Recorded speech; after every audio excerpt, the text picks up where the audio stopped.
First off, I want to thank the brave men and women who work behind the wall. I want to thank them on a national level because their job goes unrecognized. How do they try to turn a guard? Well, correctional officer. Sorry, I apologize. But correctional officer. How are you guys doing today? It's Anthony Gangi. Welcome to another episode of Chair Talk. Today we're in for a treat, guys. We have Wiliam Young. He has a YouTube channel called Just Corrections. He is the author. He has 2 books out in the market, When Home Becomes a Housing Unit, and the other book, which just got released last week, was called The Nothing That Never Happened. His books, as well as his channel, they're related to corrections, yes, but his focus is on the mental health and well-being of our correctional staff. And I agree with Wiliam. I feel that we don't take enough time to really discuss these concerns. I think we still battle this in the shadows. I think it comes from the agency's level as well. They need to recognize it more, but also ourselves. I mean, agency really can't do nothing if we ourselves don't admit we have a concern. And I think that the work that Wiliam has done is instrumental in our survival in this profession right from day one. So he's pioneering a great movement. Proud to have him on the channel. Wiliam Young, introduce yourself. Give us some updates. What do you got going on? Well, Anthony, thanks for having me on the show. This was from the moment that I finished my first book, right? And the publisher said, if you can get anybody to endorse the book, like dream endorsement, who would that be? And I'm like, Anthony Gangi. If I can get the guy from Tier Talk to just look at it, just look at the book and maybe do a little tiny endorsement, and then maybe, like in my wildest, craziest dreams, do an interview. Like that was my pinnacle, right? And you did it, and you called me, and wow, and here we are again, right? I mean, this is so crazy. I'm like living this weird Twilight Zone reality where I get to talk to you 3 or 4 times a week on the phone, man. It's just nuts. But yeah, go ahead. Sorry, you know, Will, you're creating a great impact on the profession. You're hitting something that needs to be discussed. You're giving people the courage to discuss it, and you're using your own vulnerabilities, which obviously is a great amount of courage that comes from your end as well. And I think that's what people relate. You know, they see that as saying, you know what, if he can do it, I can do it. But it really does take someone that's walked the walk to get other people to decide that, okay, I'm going to walk with this person. So to be honest with you, that kind of makes you a leader, you know, and that's what you're doing. You're leading a movement to help, you know, get this concern recognized, because officers do take their lives. Correctional staff do take their lives. And sometimes we feel that, does anybody really care? You know, and what's good about it is you're helping people to realize that it is a serious concern, but you're also giving people the courage to bring it up so those concerns could be addressed. And we're going to have some fun. We're going to talk about both books you have on the market. And then we're going to kind of, you know, discuss maybe the differences, like why the need for the second book, what does the second book cover that the first book doesn't cover, and just what inspires you to keep it going. Now, guys, if you haven't, the show Tier Talks for you, brave men and women that work in corrections. So please subscribe, interact, engage, comment, hit that bell. Bell's going to notify you every time I post a video. We'll go to our sponsor. When we come back, let's talk to Wiliam Young, author. 2 great books, guys, now. When Home Becomes a Housing Unit, and then Nothing That Never Happened. I stand by. I wanted to attend a university that had an intelligence program. I wanted to look at problems different. I wanted to increase my critical thinking abilities. AMU offered those avenues to expand. Obtaining your degree as an adult, you're actually paying yourself and investing in yourself. You can't put a dollar on it. It's priceless. It's something that can never be taken away from you. American Military University. Learn from the leader.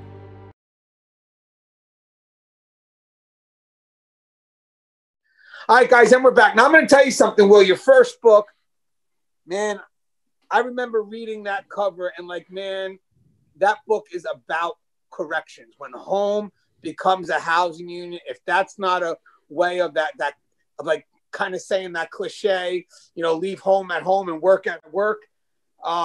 You know, what inspired you to write the first book? Let's go there first.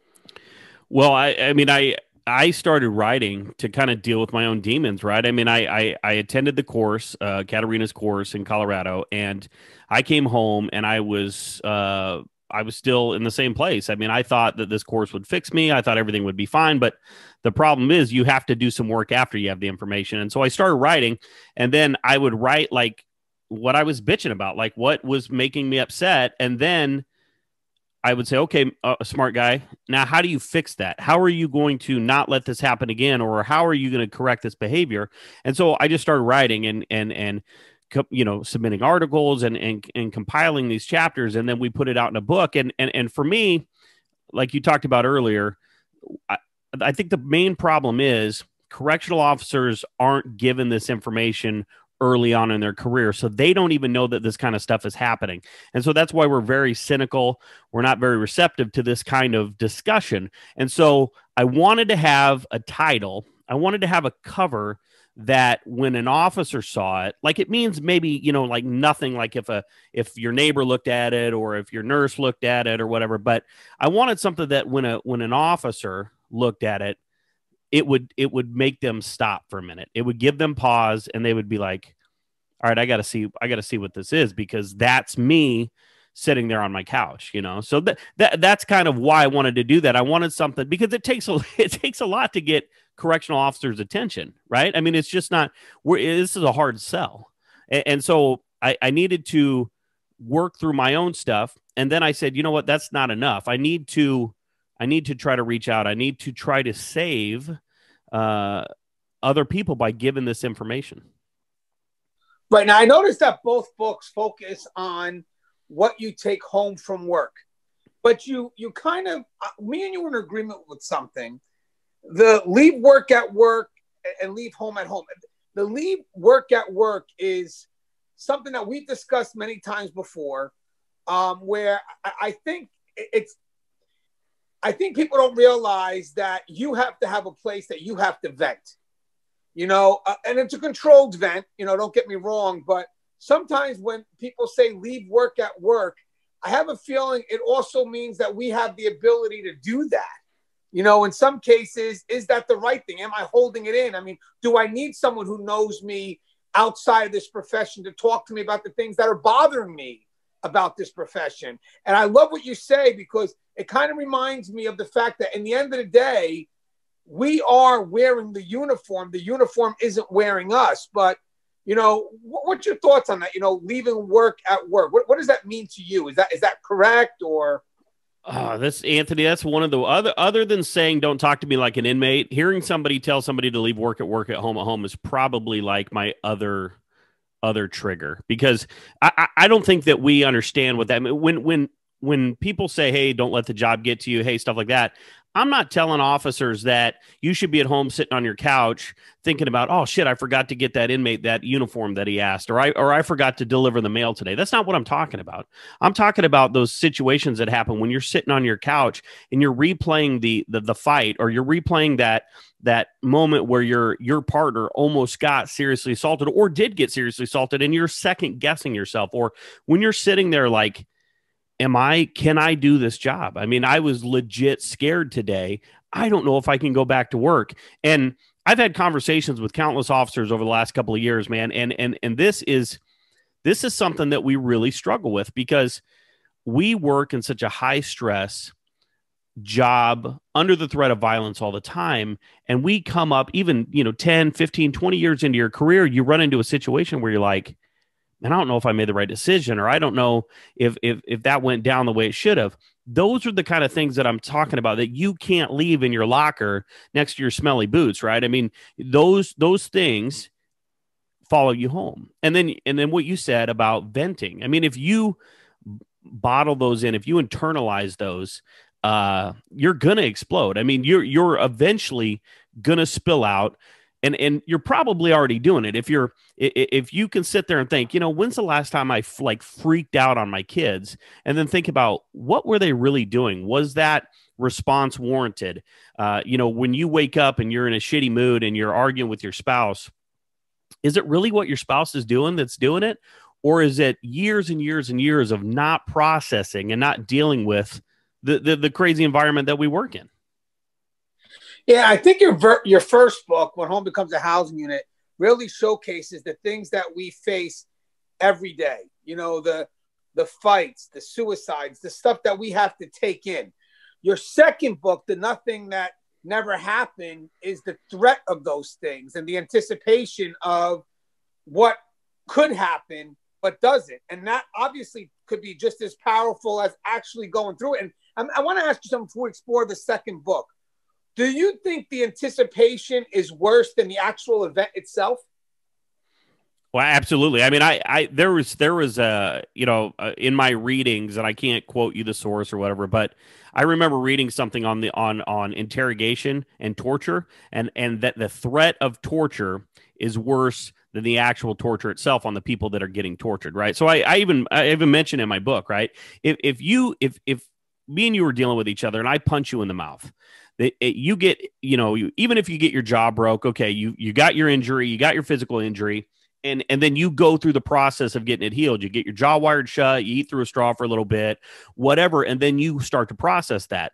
But when you're talking about our environment, say I'm an inmate and you're working in that environment, and every day for 11 days, 11 weeks, 11 months, 11 years, I threaten you. I tell you at some point, I'm going to bust you in your mouth. Every single day I tell you that. And you come to work and you think about that every single day. And some days I get a little more loud about it. Some days I get a little bit closer to you. Maybe I square up a little bit.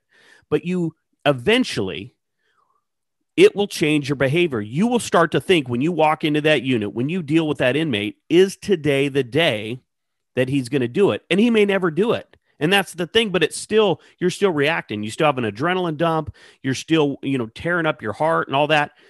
So the threat, the constant threat, just even look at walking through a day room, walking through a yard, walking through a dorm, as even as vets, and you're used to it, you're comfortable with it, you're not relaxed. Your brain is like, what could happen? What's the possibility? I'm just trying to go home, kind of thing. So I think it's tremendously worse than something actually happening. And the funny thing is, here in corrections, all because it happens doesn't mean it's not going to happen again. So right. You're dealing with that constant anticipation. Like maybe there is a second to breathe, but don't get too comfortable because, it's going to happen again and again and again. And I think you spell it out so well in your book. Also, in your book, you also mention certain things that you do in the outside world. That hypervigilance, the sitting, with your back against the wall, making sure you can see everybody coming in and out. You think that there's ever concerns that if for a moment you turn that off on the outside, that you will wind up going into work turned off? I think that requires a more complex thought process than what we're doing. I think that we don't even know we're doing it. I think that it becomes our situational awareness. If you're working 40, 50, 60, 70 hours a week in the correctional environment, right, under the threat of violence, you are the person holding the keys that's stopping the population from getting from here to where they want to go, right? That's you. And so that's how that kind of shapes you. And so then when you start to go to dinner, when you start to operate outside in public, those behaviors, you kind of take on those attributes. I mean, you can look at a guy, anybody in law enforcement can look at a guy on the outside and know if that person was either an inmate, a convict, or a cop because of the way they hold their shoulders, because of the way, just their posture. I never walk through a crowd like this, with my head down. I'm like peacocking, man. I'm the biggest guy here yet, because that's what we're trained to do. And so those little subtle things, going to a restaurant, okay, most people don't worry about where they sit, but we do. Okay, I got to sit here. My wife's like, oh, sorry, Bill's got to sit here because he's got to have his back to the wall so he could stop this imaginary threat that he thinks is coming through the door. Those are kind of crazy things. And I've always said this. I think we're super good at what we do inside. I think we're very well trained. So my concern is not, can I react inside? And maybe for a new person, they can. But if you've worked in a correctional facility for 6 months, a year, 2 years, 10 years, you've had the opportunity to prove yourself. You have responded to medical emergencies. You have responded to fights. You have seen things, and you either can do it or you can't do it. And so for me, my concern is not, can I do the job inside? Because I'm good at what I do, because I'm comfortable with it and I know how to do it. I've been very well trained, but it's the outside stuff that suffers on that. So I can't switch it off when I leave, if that makes sense. No, it makes 100% makes sense, because obviously it's become a part of us. You know, we spend a big portion of our day, and also if by chance when we leave work, doesn't mean we actually left work. You know what I mean? That's what you're saying. And that's because we're in survival mode. You know, it's not a job that you could turn off, because somehow you may connect your ability to survive to that. And that's not just on the inside too. Don't forget, we could deal with these same people on the outside. So there could be a chance that, you know, you don't want to be caught slipping. Not that you're going to let your family know that. And that kind of goes into one of your stories, how you almost shot Harry Potter. You know, it makes a lot of sense. There's so many things in that story that, again, I figure we could just cover one part of the book, but definitely something worth exploring here is that a couple of things here is, first off, in this scene, and I'm sure you'll break it down in this part of the book, where you say you almost shot Harry Potter. First off, you're already hypervigilant. You know, you see things that other people don't see because they're not even paying attention to that. I think it's because maybe it's the world that you're in, you know, at the job that affects how you see things in the real world, you know, in the environment where you're supposed to live and enjoy. But to me, that story was extremely powerful because it was probably just a group of kids eventually wanting to have pizza, wanting to have fun. But where our mindset is set in corrections is universal precaution, you know, being ready and just in case. And sometimes that universal precaution creates a tremendous bias on how we see the world. And that truly is defined in the I almost shot Harry Potter. I mean, you know, what did you take after you got done writing that part of your book? I needed to, I probably need to take some Valium is what I needed to take. I mean, you know, looking at that and, you know, at the end, when I talk about my buddy's response to me being, he didn't even know I was gone. He didn't know I walked away from the table. He didn't see anything else that was going on. And it was just one of those moments where it's like, holy crap, I see the world differently. And and unfortunately, I don't think that I can go back to, you know, just letting my guard down. Now, there are some locations and some places that I go to that I can let my guard down, but it's usually me making a conscious decision to let my guard down. So I'm still thinking about it. But this particular situation, you know, the way we're trained, the threat perception, the sizing people up to recognize those subtle little cues and body languages and you know, a bladed stance versus a regular stance and all those things that we're force fed, right, that keep us alive inside. Those are all things that came to me, man. When you're sitting at a restaurant, when you're walking around with your family, especially, I mean, you pick up on those things and you're looking, you're like, okay, well, that guy, you know, is fine, or everything's good. And then you see that one person, you're like, oh shit, you know, if something happens, this guy's going to be a problem. And now you're thinking, okay, so what should I do? How should I react? And that's what, when I wrote that story, when I'm sitting back and I'm relaxing and, you know, and again, I'm in an uncomfortable situation anyways, because sometimes I'm not mentally prepared to hang out with a large group of people hanging out and they're doing normal people things. If I haven't had time to calm down from the week, you know, I'm still kind of on guard. And then in walks this kid who's got a trench coat on, who looks like the Columbine shooters, right? Who looks like the kid who shot up the mall here in Omaha. And because I'm trained the way I'm trained, because we've done the active shooter training, emergency preparedness, also, it was all gone. This kid was an active shooter. He fit the profile. He's young. He's white. He's, you know, looks like a recluse. I mean, it was like this. And in my mind, I said, shit, this is it. This is why I've always sat with my back to the door. This is why I've always scanned the crowd. It's happening right now. And, you know, and I write about a little bit in that chapter where you get auditory exclusion. You get, you know, that tunnel vision that we talk about, where now I can pick out my kid's voice from back behind the, you know, by the game room there, and I can hear what they're saying. And I'm starting to kind of process like, oh my God, this is going to be the last thing I hear them say if I don't respond, you know, and just watching him and just your heart start to race and all that. I mean, it was a crazy thing. And again, we're taught at work to respond, to react. We are the answer to whatever happens, right? We're the police, we're the fire, we're mental health, we're all things inside. And so here I am, switch has now been flipped all the way on, and I can't focus with anything. And now I think I'm going to live a nightmare. I think this is going to be a decision where, when do I wait to make a move? Do I let him pull his gun? Do I let him shoot somebody first? Do I wait to see the gun? I mean, what do I do?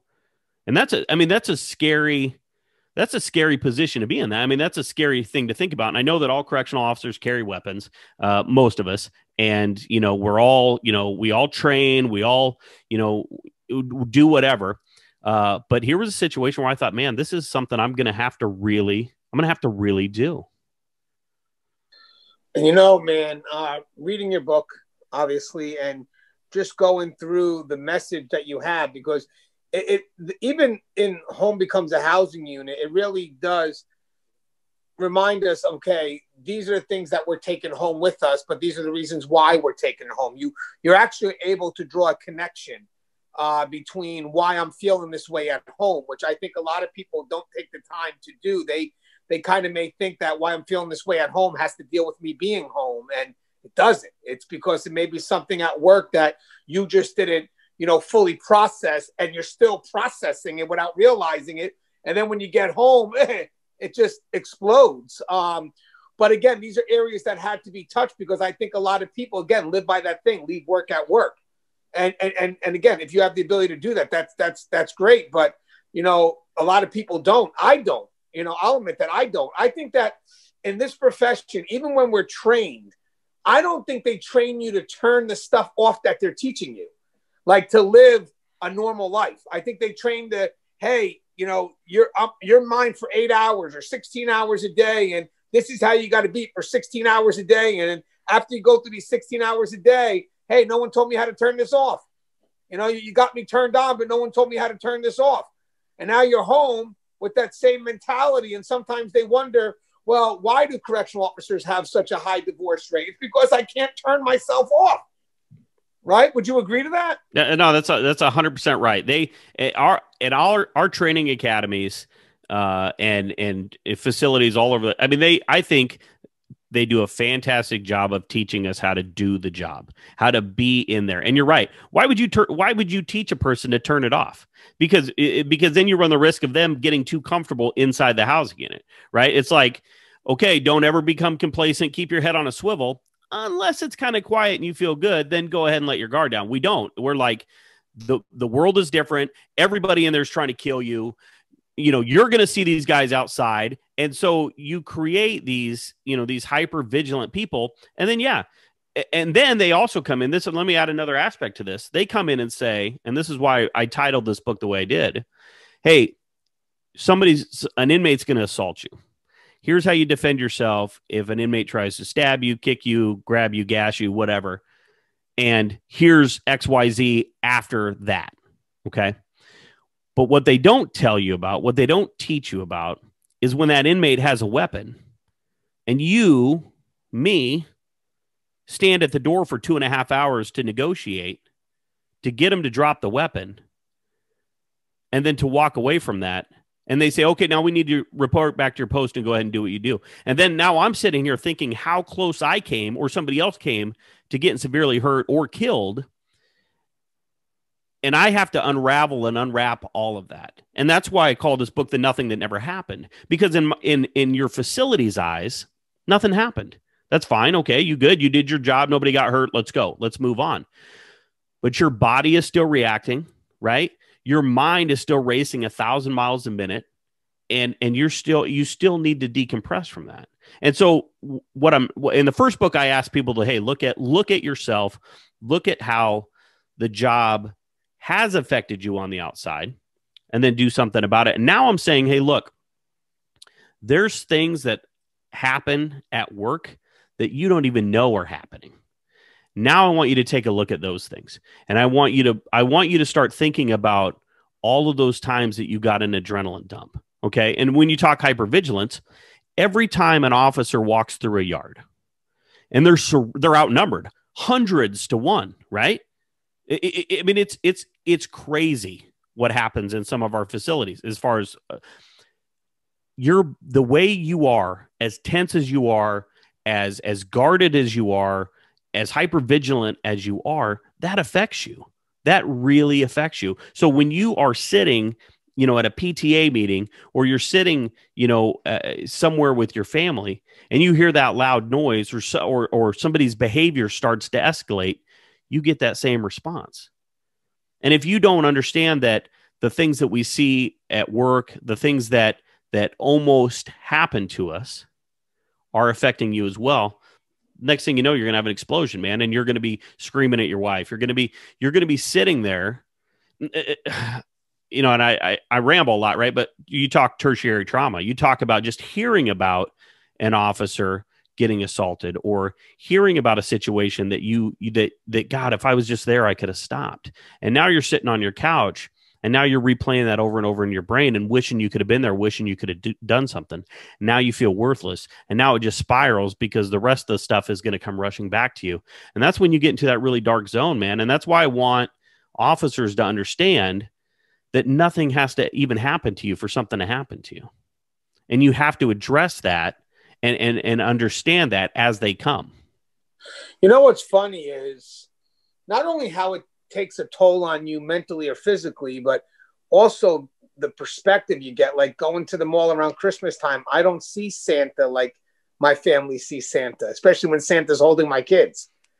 I mean, but it's true. Holidays are great. Don't get me wrong. And I'm probably way off. But universal precaution is, what about if I'm not? And what about the Santa that's, is Santa for different reasons? It becomes a very tough way to look at the world.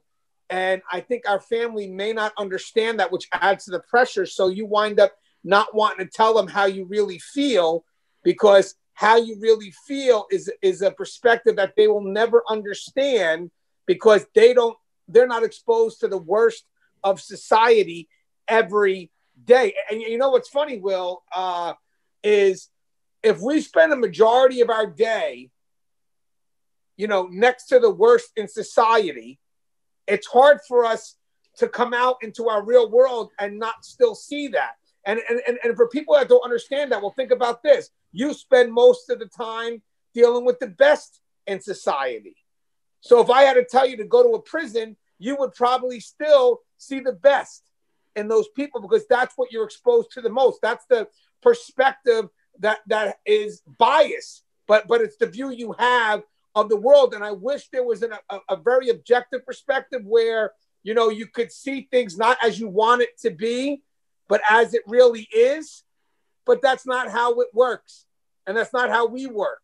So in the end, for people that want to judge us for how we see the world, understand why we see it that way. Correct, Will? Well, and that's why I try to write, and that's why I put my personal things inside the book. But you're absolutely right. Now so let's dive into the Santa Claus thing a little bit, right? So every Santa Claus guy that I've ever seen, I think, is a pedophile. That's it. That's the bottom line. So then what I do is my kids don't get to go see Santa, because Santa's just a pervert, right? So we do other things, and then 30 years down the road, my grandkids don't get to go see Santa Claus, because my kids never went and saw Santa Claus, because I viewed the world as a dark and scary place, and it's rubbed off on them. And now, because I'm out of it now, and I've been able to relax, and I realized, and hours of therapy and all that, but now I've affected my grandkids because of the way that I viewed the world.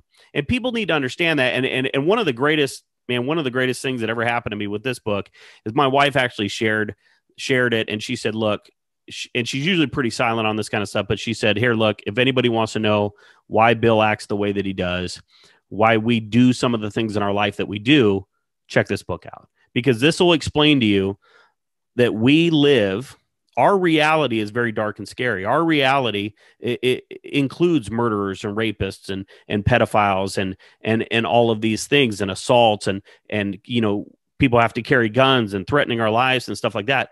It's a lot different than if I was a youth pastor at a church and all I saw was happy people all the time and people full of joy, and that's how I would look at the world. And so just So I want people to just understand that from on our side of the fence and the other side of the fence, that your surroundings, your environment shape how you behave and shape how you see the world. And so if you wonder why your correctional officer neighbor is an asshole, it's because he deals with assholes all the time. It's because she deals with assholes all the time. It has nothing to do with you. It's just you're forcing, all right, a group of people to act counterintuitively to how a normal person would act to somebody, right? We have this joke at my work where, okay, you know, I say, hey, what if you walk down the street and somebody saw a guy and he was, you know, pleasuring himself on a bench, you know, what would you do? Well, a normal person would be appalled. They'd call the police. The guy would get arrested. He'd catch a felony. But inside, it's just Thursday. That's something that we deal with all the time. And so when that is our reality, right, that is a normal occurrence in our day, yeah, it changes you. It shapes you differently than normal people. And I like what you did there, too, because, you know, it would still, I want people to know, it'd still be awkward if we saw that behavior on a park bench while we're with our family. You know, we'd probably know the guy. We'd probably know the guy. Yeah, we from probably work. would know the guy. But I like how you still want to know that. But in our world, it's normal behavior. You know, so it's a very balanced way you approached it, because in our world, it is still, you know, normal behavior. You're right. It's a Thursday, if you will. I like how you said that. You know, guys, before we wrap it up, I want Will to know that, you know, the stories that you're sharing, they're personal. I think people need to know, even from the outside looking in, you know, like you said, you know, what it is about the profession that could affect us in the real world. It's a connection that I don't think many people explore, including us who go in it. Like, again, it takes a lot of time to explore that, but more importantly, it takes courage. You know, it does, because it may have to be you going back to your family and apologizing for the last 5 or 10 years, you know, and that takes tremendous courage. Like, I didn't know who I've become until I finally sat down after I lost everything to say, shit, maybe it is me, because I'm all alone, and then having to go back and rectify that. So most people may be afraid to look that deep in, because after they do, they got some explaining to do, and they have to be able to try to see if it's not too late to kind of put back together what they truly need. And it really does start by doing the opposite of leaving work at work. You know, it really does. It's knowing that your family knows you. And when you have a concern, they know how to address you and not the person in uniform, where maybe at work, they know how to address you to get you to do what's expected for the job. I mean, that's the key. At the end of the day, the goal could be, I want you to be more effective for tomorrow at work. Your family is different. I don't want Bill, the correctional officer. I want Bill, my husband, Bill, my father. You know, that's who I want. So how do I get something that goes past tomorrow and keeps Bill in my life for as long as possible? Because his commitment is to me, not the agency. You know, so for someone to tell the story the way you're doing it, what's cool about it is this. For those people who don't have the courage to bring it up, you're giving the families the information to bring it up.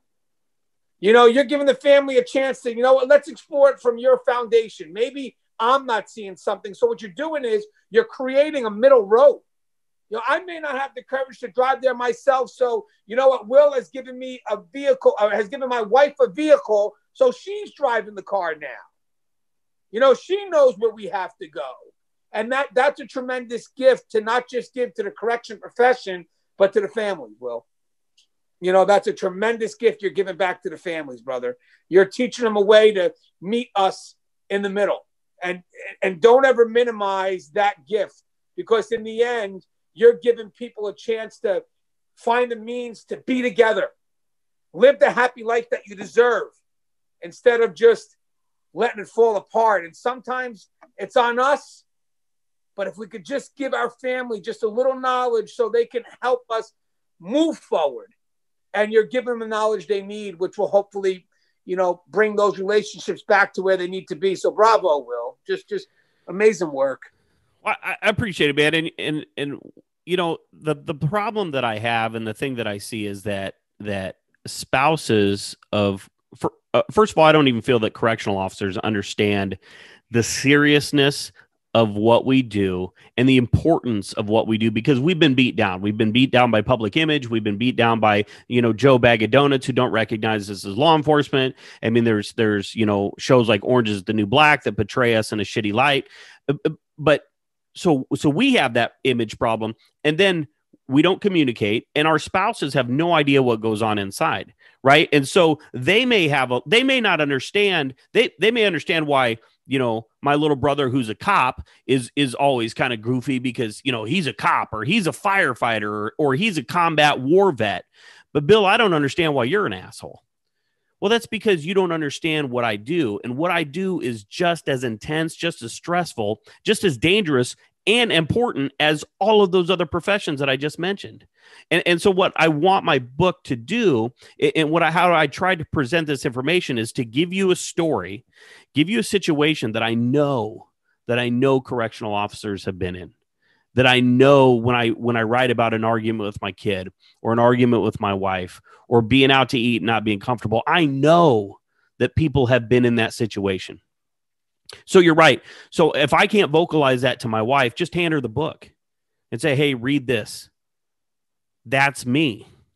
And start that conversation, because if the family can help you, if they can learn to support you, if they know that you need time to decompress, whatever it is, or they need to nudge you towards a therapist, you need that. You absolutely need that, because the whole point of us going to work, of us fighting and giving pieces of ourselves to protect the community, to try to help and motivate the inmates that we work with, is so that we can have a happy life and outside of corrections, right? And if we're killing ourselves inside, then what's it all for?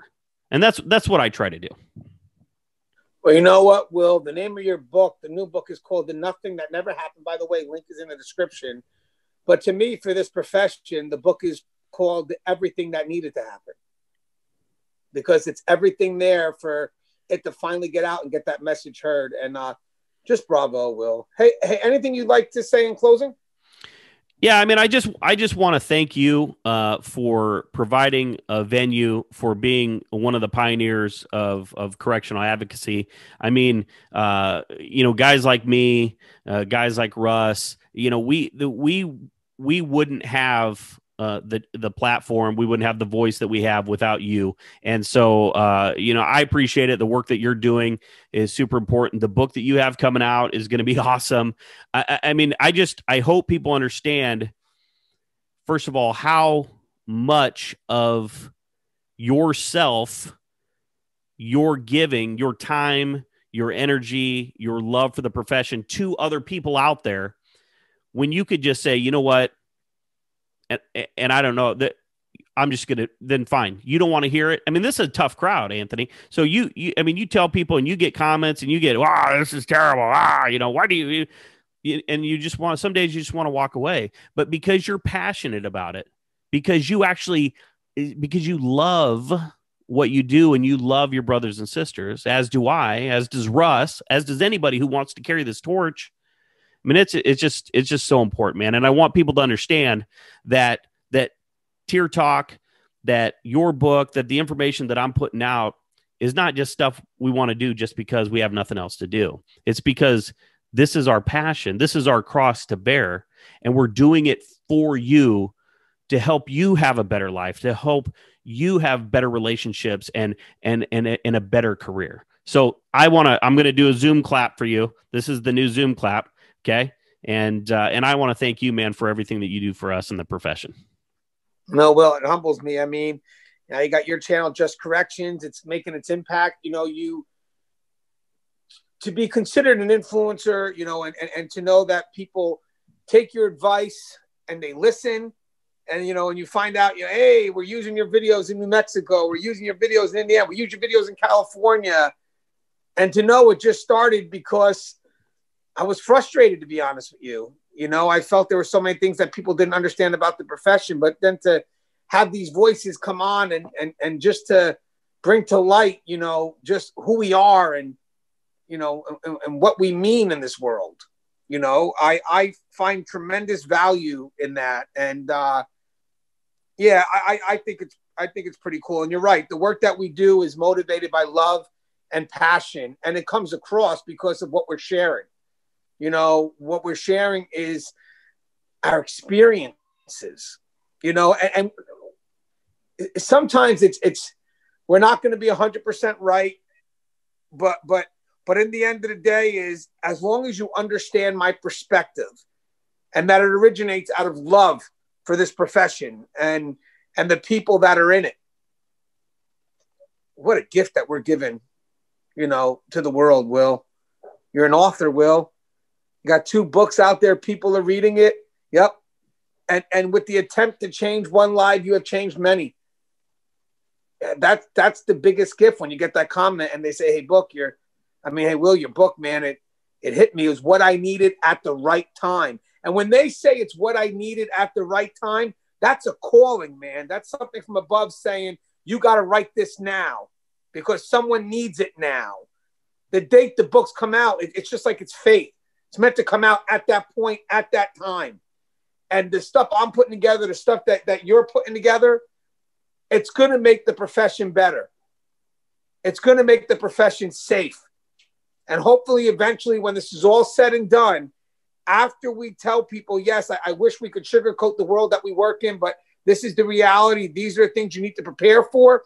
Once you make yourself mentally prepared for the worst of this profession, because it's there, I will guarantee you will start to see the best in this profession. And that's the next step. As always, guys, the show is tiered. If you haven't, please subscribe, interact, engage, comment, hit that bell. Bell's going to notify you every time I post a video. Stay safe.